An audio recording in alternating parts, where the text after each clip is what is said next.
understand. I don't understand. There are a lot of things we don't understand. I don't understand. We need answers from you.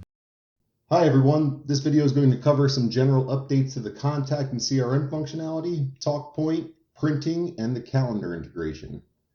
Starting with the contact section, we organize the contacts by state for these larger accounts, and the policy scrolling will shift the contacts in the list.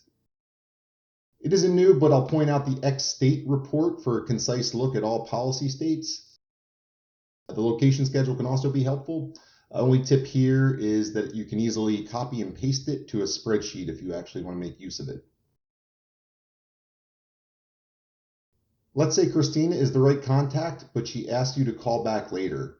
You can pin her up at the top using the thumbs up icon, and if you're like me, you need to keep track of things like follow-ups, so we'll go ahead and schedule that. Moving on to Bob's situation, it's worth mentioning TalkPoint. This is our attempt at providing objectively unbiased analysis that is prospect-facing. What's worth knowing for context is that we are comparing the prospect to a pool of companies of the same classification and of similar size at the state level. The most salient point is usually in the competitiveness section, where we compare the net premium and/or rate change of businesses that switched versus those that renewed. Sometimes it's pretty compelling, other times not so much.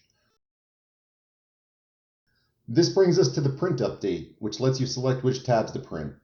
So if you want to bring the policy info and talk points on your appointment, it's just a little bit easier now. Bonnell looks like they have a bid packet sitting at the front desk, so we'll go ahead and flag this as practice quoting.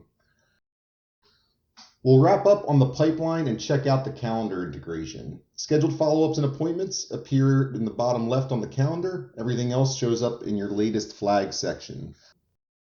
You can sort by name, Xdate, or last activity date, as well as filter by flag or use the name lookup.